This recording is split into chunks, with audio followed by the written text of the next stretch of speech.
Alrighty, guys, it is part 5. Should be the last part of this series. We got the SS sitting here back behind me, and there's a couple little things like you can see the intake I got to put back on. But one of the things that I didn't finish up on the last episode was the washer reservoir and the relocation of that and the little pump. So a couple of folks who had watched the video, thank you again, asked about making sure I detailed what I did there. So I haven't done it yet, but you're going to see it today. And then it's buttoning everything up, finishing up what the heck I'm going to do over there in the fuse box, which I think I have finally figured out. I'm just going to have to get another fuse tap. But I'm going to do like a double one with 2 wires. But it's going to take a little bit for me to get there, to get it.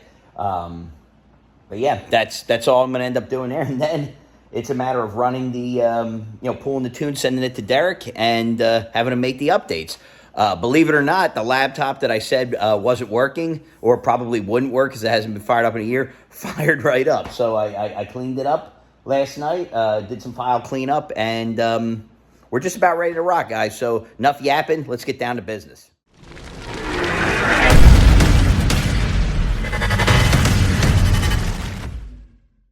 We're looking at here where this battery extension is here for this positive terminal, and then there's a ground here. This is this guy. I took it off here. There's a nut that goes on here.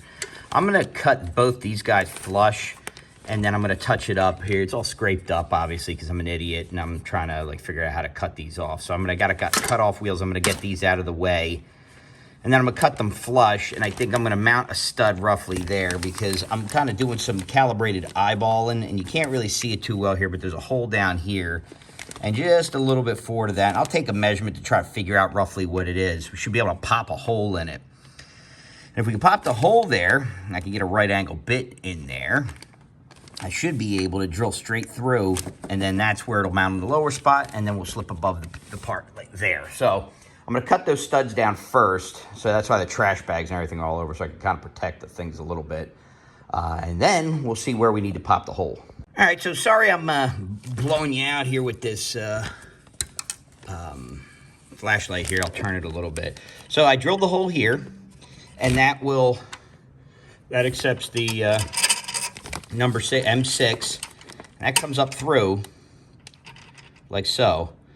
And then I figured out, this goes flush. What I'm going to do is, and don't worry about this, I'm going to clean this all up real nice. I'm going to prime it a little bit. I just flattened the edge of this off a little bit so I could get it up in here and still pass the bolt through it and have it all the way up. So that'll bolt in from underneath. I'll screw it on. So let me get that fastened up, and I'll show you what I'm doing. Now you can actually see what I've got the stud in, and essentially I ground this grounding stud down, or grounding lug down enough so it's relatively flush, but it doesn't hit this weld bead that's underneath here. And then I had to space this out a bit, and I happen to have an old trans cooler. Actually, I had a kit that was from the AFCO, and it's over there. It's buried. You're not going to see it, but from the AFCO kit to mount the intercooler for that. So I touched it up with a little bit of paint here so that it doesn't look too bad, and it's not starts rusting over. All right, folks, so I'm jumping back in here to give you an idea. So this bolt down here, you can see all the metal shavings and everything. This one is essentially, it's 2 inches over from that top bolt that you see there, and I have it a little bit north of it. So that that hole right there, just a little smidgen north of that is where my pen mark was able to come in at. And what I did was I started with a smaller bit, whatever I could get, and then I stepped up to get so I could get a unibit in here. And unfortunately, there's too much background stuff, so I'm having some trouble. There we go. I'll use my hand. And this unibit steps up, and I just marked it at 9/16 because I wanted to basically go into 1/2 inch. And up to the 1/2 inch mark, then I can put the rubber grommet in that takes the insert that's right here. And this is what screws into the box. So the bitch of it is that if we go in here, and I'm going to show you what I'm talking about, is that it falls within a area here where I got to actually drill a hole adjacent to it. And you can see the rubber through there. That's pretty amazing. I got it lined up pretty well. What I have to do though now is pass this through. And what I think I'm gonna do is I'm just gonna put a little bit of tape around the end of this guy so that this doesn't fall off. So I'm just gonna put a little bit of tape on the end of this, wrap it around maybe like electrical tape and pull it through using a, push it through with a magnet. And then that'll hold it in place, but I gotta be careful so that the bolt doesn't fall out. And then what I can do is put the thing in, put a wrench on it, and screw it in. But this hole, I'm gonna step it up with the Unibit, make it a little bit bigger. And then this gets covered up with this thing, so you shouldn't really see a lot of water debris and everything. But it would drain all the way out there. So I will touch it up with a little bit of paint, even though you're not gonna see it. So just so you could understand what I'm doing here, I've got this magnet here, electrical tape around it, and it's a little hard to see. This is aluminum collar, and I got it on the bolt. So this thing, I should be able to pass through my hole, pass this through, and then get a hold of the bolt, which is like right here at the end, and then pull it through, and I'll be able to pull it out of this tape. Once I do that, I'll hold it, I'll grab the tool, and I'll grab the whole thing and put it together. This is a real pain in the butt, but I think it'll work. So let's, fingers crossed, right? So you can see it's poked through there. It's sitting in the grommet. Now what I'm gonna do is add this guy.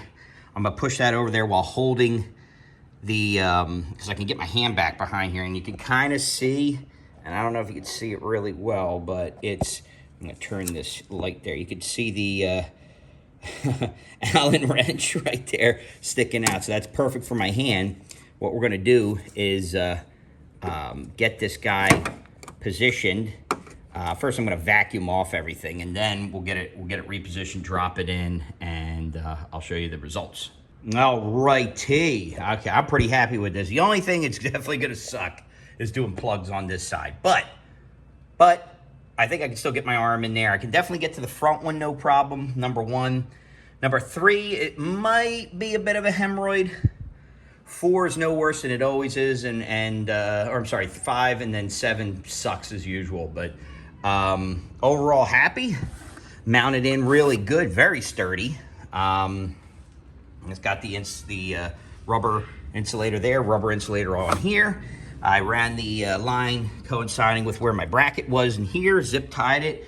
I got it hanging out right here because I got to put a T in because I got to come off of something here. Now, the next thing, this is way too big. So I either got to put something through it or come up with something that could work with the 1-inch. And I think I can, because the 1-inch almost holds it. The big guy definitely does not. It's way too big. So I got to come up with something that I can make that, make that work. I was thinking about originally mounting it on its side.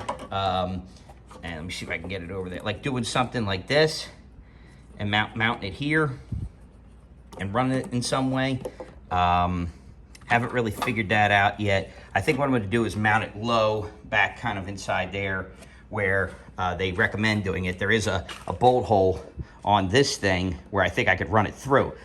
I just need to get something around this to lock it in place, and then I can push it through and button it up. But I got 5/8" hose, radiator hose here that I had laying around.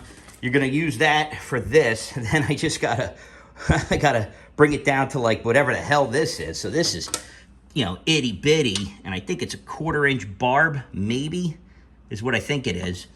So I gotta get something that goes from this. So I'm gonna cut a piece of this off and take it with me and see if I could get something that reduces down from this to that.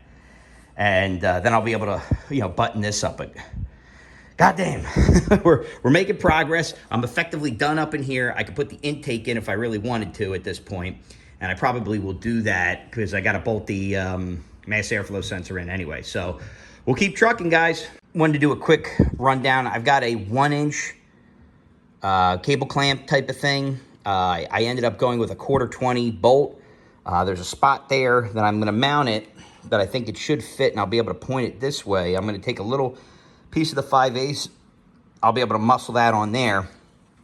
And then I got this barb fitting. It's a 1/4" barb to a 1-inch MIP. It's like an MPT, but it's not really an MIP fitting. which I think I could screw into this. It's very low pressure, like virtually no pressure, so I shouldn't have any leaking issues. And then I'm gonna go take this. This is the remaining drain line, or a vent line from the previous tank that vented up, like kind of up in the corner up there. So I have the original line hooked in here. That goes onto that sprays up onto it. And then I'm gonna hook this to the MPT and then now run that over to here. So I'll have that, and this is coming from the tank, and I kind of route it through some areas where it'll be safe. And then I'm gonna fasten it down to this, and I'll probably just use a self-tapper or something like that in there to screw it down with a clamp of some sort. So that worked way better than anticipated. I just used a pair of channel locks to kind of grab this fitting and then twisted it in. And then a little stubby deal, and this slides, 5/8 slides right over the end of this existing one. So what I'm gonna do is mount the other hose to this, just so I can have a little bit of leeway to feed it up here, and then I'll deal with kind of dressing it up here once I have everything together.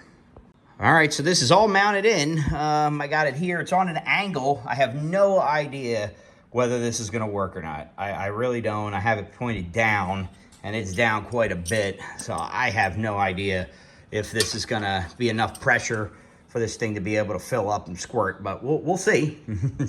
I can give it at least give it a, put it in accessory mode, fill it up, and see if I spray everywhere. my guess is that we might have a little bit of problems, but we'll see. We'll see what it does. I got it like a little tap there, and then the line runs down, runs over that. So we'll see if I get enough head pressure to fill this thing up and squirt. But that's about it. Now I'm gonna put the intake in. I'm gonna get that all bolted in, and we're gonna just keep on chugging forward, folks, and finish putting the sensors in. And once that's in, that's it. I can start putting the front end back on, and it's technically done. It's final, assembling it, getting her back on the ground, and then it's the tuning phase. So, woof. Not that I'm nervous, but this is a new setup. Always a little nervous on that first startup. Okay, guys, so we're back here, and massive audible from what I originally said I was gonna do. So let me grab this guy. Ugh. So originally, I was gonna do something like Bone Crusher SS did, and that was modify the stock pump for the washer motor. And I did mention doing that. This usually fits in. It's just a little piece of hose and some extensions and all that crap from Lowe's. I didn't do that. So I originally did it, but I hated the way it turned out, and it didn't work. When I first tried to do it, I tried to spray it, and nothing would happen. And I hated the way that the lines and everything will run all over the place. So what I ended up doing was taking the step back, because the RotoFab pump, and there's a cricket in here somewhere, so sorry for that. But I took the RotoFab pump reservoir is for a for Camaro housing, or 5th gen Camaro. So what I did was I made a simple bracket, just some angle aluminum, cleaned it up a little bit, painted it, and I bought a replacement pump. I want to say it was maybe $20. And I found online the connector for this as well. And I got some loom. I cut a real short hose from here, mounted it right at this point. My intake can go completely down and over without hitting it. And this is the vent line that goes up, tucks in here. There's an extra piece there. I can do it. I put a little extra bracket there, ran it along the front here, over the top of the radiator. There's a T-section right here. I put it, and I'm gonna zip tie some stuff. I may put some clamps. You can see like right in here. I may put a clamp in here just to hold these against the back of this. I probably will do that just to kind of keep things stationary from like jostling around. But I tested it. Everything works great. Here's the harness. I cut it at the original spot. You can't really see it, but it's back in there. This is where the original connector is. It's right about here is the splice.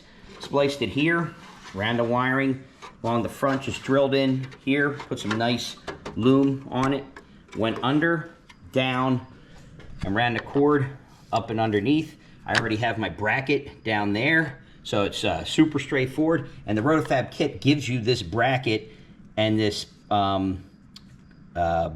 giant clamp for it, just so happens to fit the Camaro pump perfectly. It does not fit the SS pump. So if you do that, you can run the wiring here. This comes with a pigtail. I just cut it to the proper length I needed it to be.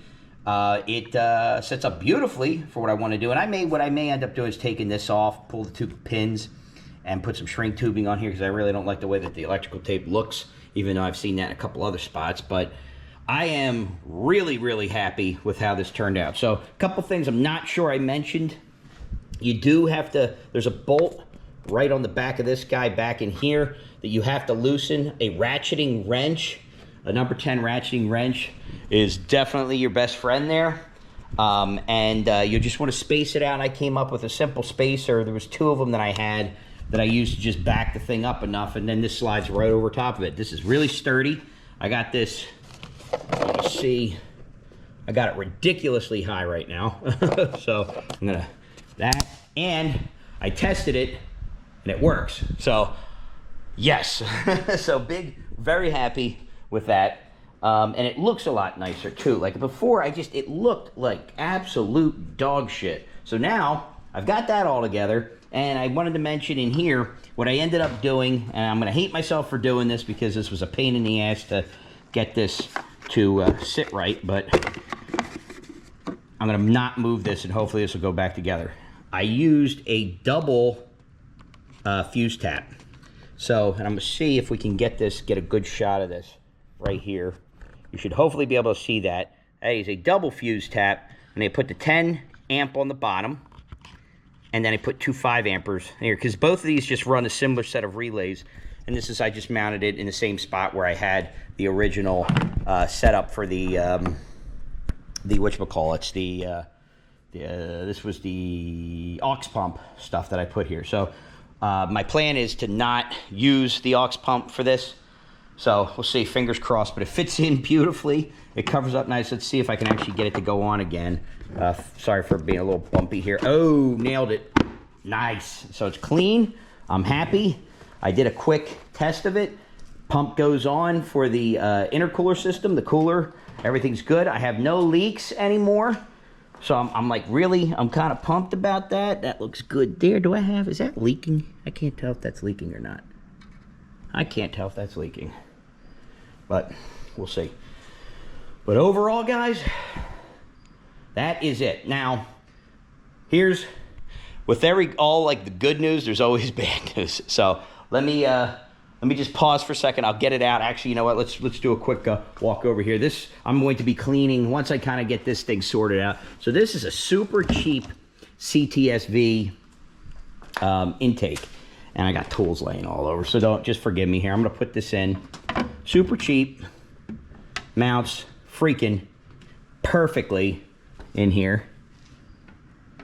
Yeah, see, everything's great. And I may have to turn that a little bit to get it to fit the way I want it to, because I want to pull this up a little bit. But I'm really happy with the way it looks and it fits.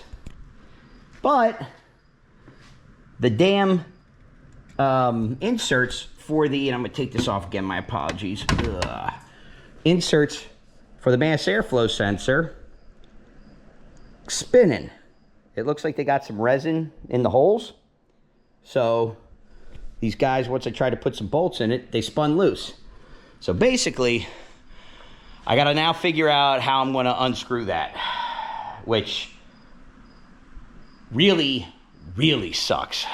So I'm probably going to have to drill it. I'm probably going to have to epoxy in some additional inserts. I'm really not looking forward to that. I'm not 100% sure how the heck I'm even going to do that. I got some stuff at work I could potentially do, but this is what you get for trying to make something super cheap work for the application. And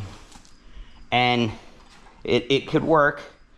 Unfortunately, I had to. You can see on the CTSV mass airflow sensor, when you screw it in, there's like this little notch, this little tang here, right there.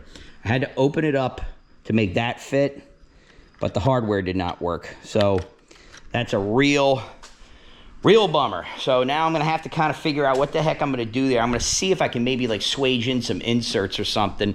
I got to figure out if I can do something with that, because that I would have been ready to fire it up. I could have fired it up. So I'm going to pull the file tomorrow. I'm going to send it to Derek.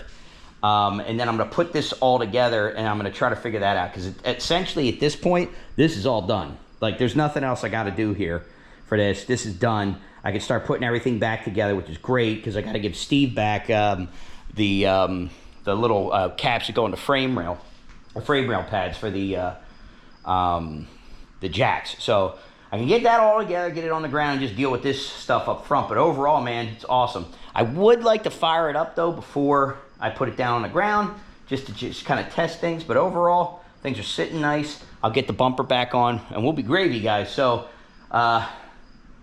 more to come in this, but that kind of shows you what I'm doing for the pump. I'm actually very happy. This turned out really, really nice. I may have to tweak the position of this and just loosen this and turn it a little, just so that it the plug kind of sits over here, because I may have some interference issue, but super, super minor stuff. So I'm not worried about it. But we are so stinking close, guys. I can taste it. We're almost there. And speaking of which, I'm gonna go in, have a little dinner. It's like 8 o'clock. I've been at this for about 3 or 4 hours, but I'm making a huge amount of progress. So that's where we're at for right now. Keep watching here, because we're gonna be getting this car fired up real soon. so funny story, guys. I got a funny story for you. I am not gonna get the car started today for this episode. We'll have to stop it here. I'm gonna get the bumper back on, so that'll be good. I'll get this car put back together. We'll get the bumper back up and on here, and everything kind of put together, and get it cleaned up. But I am unfortunately not going to be able to get this guy running today, and it's mainly because I can't have any luck with the intakes. So I said, to hell with it. I tried the RPM Performance one, the RPM Motorsports one, the 5-inch, the big one, does not fit well at all. You definitely have to modify it. It bumps into a lot of stuff, at least on my 2017 it does. And the cheapie that I had, while it fits really nice, the hardware spun in it. I epoxied the one, tried to get the other one to not spin, but it's just, however they put them in, there's just not enough grip in there. So instead of trying to like flood it with epoxy and then trying to drill and tap the epoxy, I slammed it on the ground and then threw it in the trash. so I mean, hey, this is how this goes, right? Like, you know, I'm not gonna act like, you know, things always go 100%. Today, not going that way. So we had a big victory yesterday, you know, last night with the washer pump. I'm very, very happy with how that turned out. I think that's going to hold up really, really nice. Vents really well, squirts well. We got the intercooler systems on, so I'm just going to button everything up, and we're going to clean this pigsty up. And then the next time you see me come in will be the actual first firing and driving around with the car. So I'm not going to bore you with the putting back together. I'm just going to show you at the very end that she's back together, guys. So I appreciate you sticking with me thus far. I apologize. I really thought that this was going to be a first fire-up day, but apparently I was kidding myself more so than anybody else. So let's get it back together. One of the things to mention is actually on this. So the Cortez Performance one that I ordered fits really nicely. It's a 4.5 inch, so it fits very similarly to the other one. It's just much more expensive. I didn't want to have to get it, but at this point, the amount of money that I've spent trying to get this thing to work, I could have already bought it. So shame on me. Should have gone with it. That was what I was going to go with the first time. So the one thing that I'm going to have to do is repin this again. So not the end of the world, but I'm going to have to adjust these 3 pinouts again up here in the front, which, you know, I've done that how many times? You know, I've already showed you guys that in a previous episode, so we're going to do it again. But sorry for the false start. So we'll be back in a little bit with the actual first firing and the intake installation. But for those guys who are looking for this This turned out really, really nice. I'm really, really happy with the RotoFab setup. It's going to be a pain in the ass to change plugs, but it's easy enough to move some things around to get to it, so it's not the end of the world. But thanks for watching, guys, and hit that subscribe button if you haven't already. Hit a like, give me a comment, whatever. Ask any questions you got. I'm just some dude in his garage having fun. So thanks for watching again, and we'll catch you next time.